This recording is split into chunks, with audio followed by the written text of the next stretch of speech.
Welcome to section 3 and to the start of part 1. So this is a two-part course since we'll be building out two projects. In this part, you will be building out the indecision application, which is our starter app. It's going to require us to learn the fundamentals of things like React and Webpack in order to actually get anything rendered to the screen.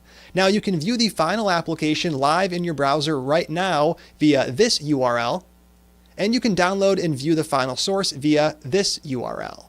Now we're going to go through it real quick just so you know what you're getting into. The indecision app at its core is just a list of things, a list of bars you could go to, a list of vacation spots, a list of businesses you could start. You add all that information in, and then you click that big purple button up top. This automatically picks one of the options and shows it to you.